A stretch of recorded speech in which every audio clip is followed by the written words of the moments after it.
हाँ hello friend, welcome to study 18 YouTube channel. दोस्तों, study 18 के यूट्यूब चैनल में आप सभी का स्वागत है। दोस्तों, आज हम इस वीडियो में भारत में विदेशी आक्रमण के विषय में पढ़ने वाले हैं। दोस्तों, आज हम इस वीडियो में कंप्लीट भारत में होने वाले विदेशी आक्रमणों के विषय में आपसे दोस्तों बात करेंगे।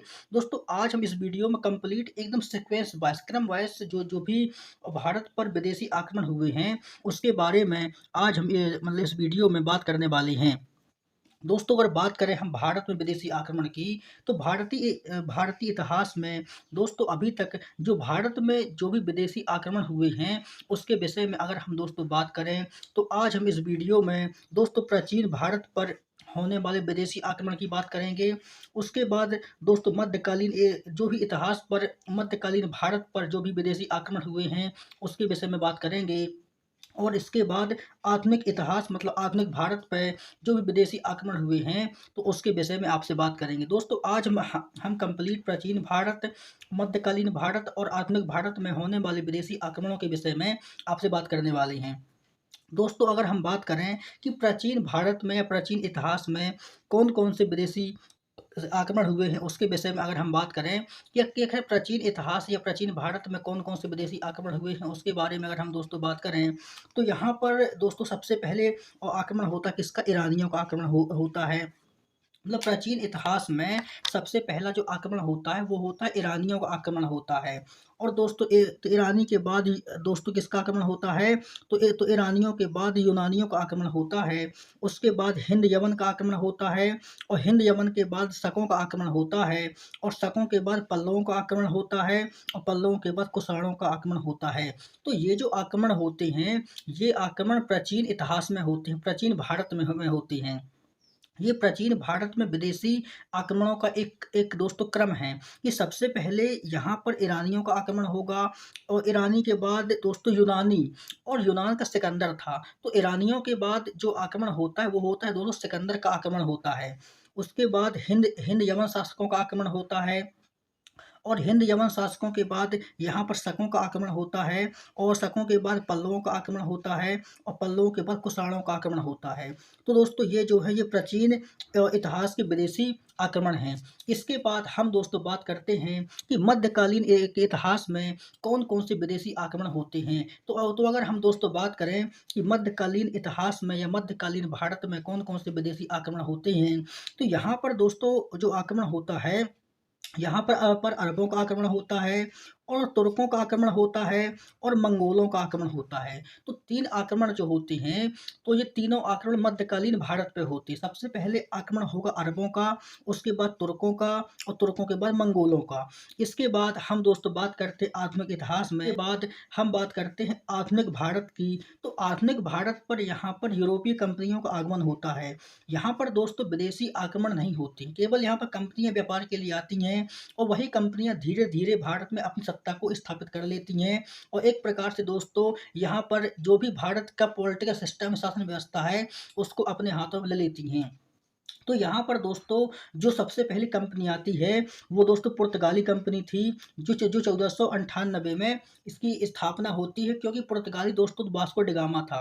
वास्को डिगामा दोस्तों पहला भारत का यात्री था जो 1498 में समुद्री मार्ग की खोज किया था और समुद्री मार्ग के सहारे भारत में आया था। उसके बाद दोस्तों अंग्रेज आते हैं।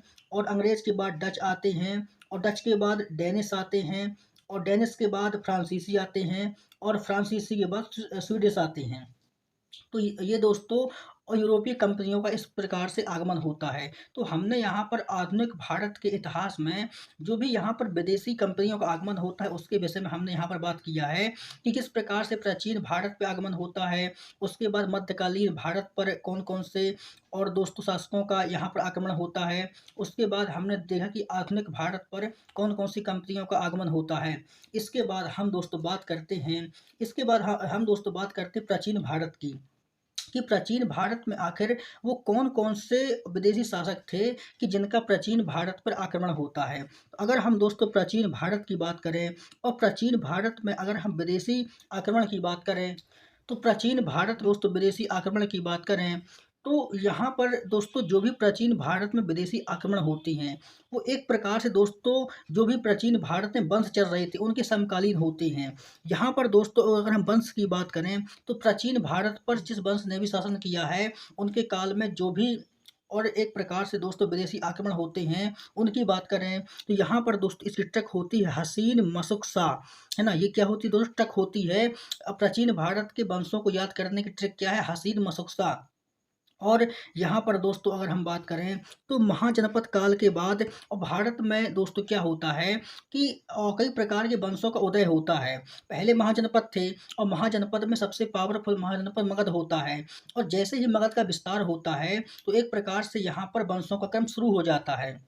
यहाँ पर दोस्तों हसीन हा से होता है क्या? हरेक वंश आता है। सा से यहाँ पर दोस्तों शिशुनाग वंश आता है, और ना से दोस्तों यहाँ पर नंद वंश आता है, और इसके माँ से दोस्तों यहाँ पर क्या आता है? इसके माँ से यहाँ पर मौर्य वंश आता है, और मौर्य वंश के बाद दोस्तों शुंग वंश आता है, और शुंग वंश के बाद कर्ण वंश आता है, और कर्ण वंश के बाद सातवाहन वंश आता है। तो जैसे दोस्तों प्राचीन भारत में ये दोस्तों वंशों के आने आने का क्रम होता है कि किस प्रकार से महाजनपद काल के बाद और एक प्रकार से दोस्तों मगध की गद्दी पर वंशों का आगमन होता है, वंशों का उदय होता है। जैसे महाजनपद काल में जो मगध महाजनपद था, वो बहुत पावरफुल महाजनपद था। उसके बाद से जो भी यहाँ पर वंशों का आगमन होता है, उसमें से तो दोस्तों पहला वंश होता है हर्यक वंश, और हर्यक वंश के बाद आता है शिशुनाग वंश। उसके बाद नंद वंश, और नंद वंश के बाद आता है मौर्य वंश, है ना? मौर्यों के बाद कौन आता है दोस्तों? मौर्यों के बाद आता है शुंग वंश, और शुंग वंश के बाद कर्ण वंश, और कर्ण वंश के बाद सातवाहन वंश। तो एक प्रकार से दोस्तों ये मगध की गद्दी पर वंशों का आगमन होता है, वंश चल रही होती हैं, और इन्हीं के टाइम पर दोस्तों विदेशी आक्रमण होती हैं, है ना? इन्हीं के टाइम पर क्या होता है? इन्हीं के टाइम पर विदेशी आक्रमण होती हैं। दोस्तों अगर हम यहाँ पर बात करें, तो शिशुनाग वंश और नंद वंश, मतलब शिशुनाग वंश और नंद वंश के बीच में यहाँ पर ईरानियों का आक्रमण होता है, और यूनानियों का आक्रमण होता है। और यूनानियों में यहाँ पर सिकंदर आक्रमण करता है। दोस्तों ये जो आक्रमण होते हैं, ये मौर्यों के पूर्व के आक्रमण होते हैं, मतलब मौर्य वंश के पूर्व में भारत में 2 आक्रमण होते हैं। ये जो आक्रमण होते हैं, ये शिशुनाग वंश और नंद वंश के गैप में होती हैं। जब दोस्तों शिशुनाग वंश और नंद वंश का जो गैप होता है, मतलब इन दोनों के बीच में यहाँ पर ईरानियों का आक्रमण होता है, यूनानियों का आक्रमण होता है, और यूनान में दोस्तों सिकंदर का आक्रमण होता है। तो ये जो आक्रमण होते हैं, ये दोस्तों आक्रमण मौर्य वंश के पूर्व के आक्रमण होते हैं। तो इसके बाद हम दोस्तों बात करते हैं कि मौर्य के बाद कौन-कौन से आक्रमण होते हैं। दोस्तों ये जो हमने बात किया ये वाले आक्रमण, तो ये आक्रमण जो होते हैं मौर्यों के पूर्व के आक्रमण होते हैं। अब हम बात करते हैं कि मौर्यों के बाद के आक्रमण कौन-कौन से होते हैं। दोस्तों जैसे ही सत्ता पर मौर्य वंश का उदय होता है, मौर्य वंश यहाँ पर सत्ता में बैठ जाता है, उसके बाद जो आक्रमण होते हैं दोस्तों, यहाँ पर हिंद यवन शासकों का आक्रमण होता है, और शकों का आक्रमण होता है, पल्लवों का और कुषाणों का। तो ये जो आक्रमण होते हैं दोस्तों, ये मौर्यों के बाद के आक्रमण हैं। तो आपको भारत में विदेशी आक्रमणों को 2 चरणों में आपको बाँट कर पढ़ना पड़ेगा। वो आक्रमण जो मौर्य वंश पहले हुए थे, है ना? वो आक्रमण जो मौर्य वंश के पूर्व में यानी मौर्य वंश के पहले हुए थे, और ऐसे वो आक्रमण जो मौर्य वंश के बाद में होती हैं। तो इस प्रकार से आपको भारत में या प्राचीन भारत में विदेशी आक्रमणों को 2 टर्म में बाँट कर आपको पढ़ना पड़ेगा। इसके बाद हम दोस्तों आगे बात करते हैं। हाँ, तो इसके बाद दोस्तों हम बात करते हैं कि प्राचीन भारत में विदेशी आक्रमणों के क्रम की बात करते हैं। अभी तक दोस्तों हमने वहाँ पर बात किया कि किस प्रकार से और किस-किस वंश के शासकों के समकालीन जो है और भारत में विदेशी आक्रमण हुए हैं। वहाँ पर हमने प्राचीन भारत के वंश के विषय पढ़ा कि किस प्रकार से महाजनपद के काल के बाद में किस प्रकार से भारत में वंशों का उदय होता है, प्राचीन भारत में वंशों का उदय होता है। अब हम दोस्तों यहाँ पर पढ़ेंगे कि प्राचीन भारत में जो भी विदेशी आक्रमण हुए हैं, तो उन विदेशी आक्रमणों के होने का क्रम क्या है? क्रम के बारे में हम दोस्तों यहाँ पर बात करेंगे। तो दोस्तों सबसे पहले प्राचीन भारत में जो आक्रमण होता है, वो दोस्तों ईरानियों का आक्रमण होता है। ये दोस्तों हिस्ट्री का एक सवाल बनता है कि भारत पर सबसे पहले आक्रमण मतलब कि और कहाँ से हुआ था? तो दोस्तों भारत पर सबसे पहले आक्रमण ईरानियों ने किया था, और यह पूरे भारत ये और दोस्तों यह पूरे आक्रमण भारत के दोस्तों पश्चिमी सीमा से होंगे। जितने भी विदेशी आक्रमण होते हैं, वो पूरे भारत के पश्चिमी सीमा से आक्रमण होते हैं, और भारत पर जो सबसे पहला आक्रमण होता है, वो दोस्तों ईरानियों का आक्रमण होता है। और दोस्तों ईरानी में एक वंश चल रहा था, उसका नाम था दोस्तों हकमनी वंश।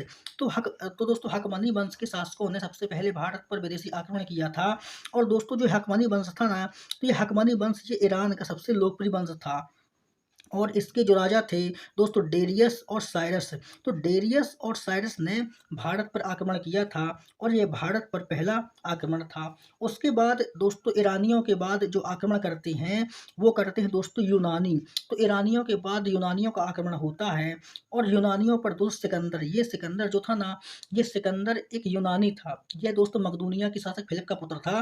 तो इसका आक्रमण होता है। उसके बाद दोस्तों मतलब हिंद यमन शासकों का आक्रमण होता है। मतलब कि यूनानियों के बाद हिंद यमन शासकों का आक्रमण होता है।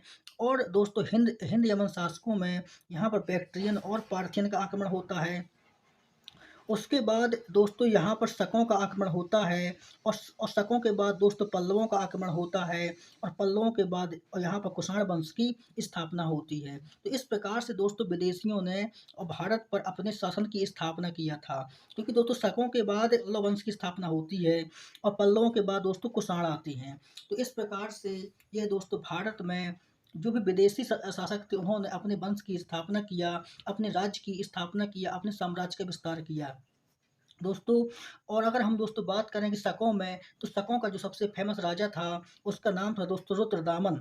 और यहाँ पर अगर हम दोस्तों बात करें तो प्राचीन भारत का अंतिम विदेशी आक्रमण कौन था? तो प्राचीन भारत का अंतिम विदेशी आक्रमण दोस्तों कुषाणों का आक्रमण था।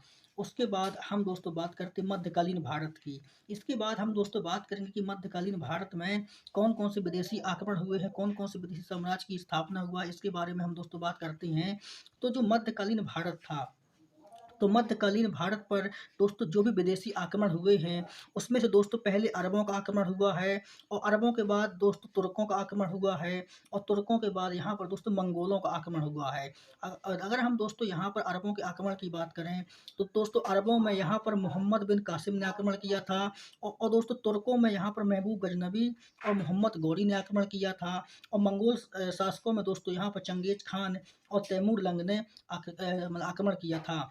मंगोलों में दोस्तों किसने? तो चंगेज खान और तैमूर लंग ने यहाँ पर आक्रमण किया था। इसके बाद हम दोस्तों बात करते हैं आधुनिक भारत की। आधुनिक भारत में कौन कौन सी विदेशी कंपनियों ने, तो अगर हम दोस्तों आधुनिक भारत की बात करें तो आधुनिक भारत में जो भी यूरोपीय कंपनियों ने और भारत पर अपनी सत्ता को स्थापित किया था उसमें से दोस्तों पहले से थे पुर्तगाली।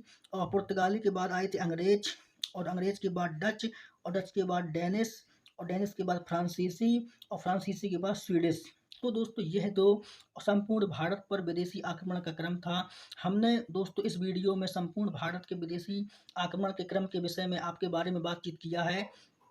दोस्तों हम इसके अगले वीडियो में प्राचीन भारत पर जो भी विदेशी आक्रमण हुए हैं उनके बारे में विस्तार से दोस्तों चर्चा करेंगे। जो भी प्राचीन भारत के इतिहास में ईरानियों ने सबसे पहला आक्रमण किया था उसके बारे में हम दोस्तों इसके अगले वीडियो में विस्तार से चर्चा करेंगे। तो दोस्तों आप हमारे चैनल स्टडी 18 को सब्सक्राइब कर लीजिए, बेल आइकन को प्रेस कर लीजिए। दोस्तों मिलते हैं अगले वीडियो में, जब तक के लिए आप सभी का धन्यवाद।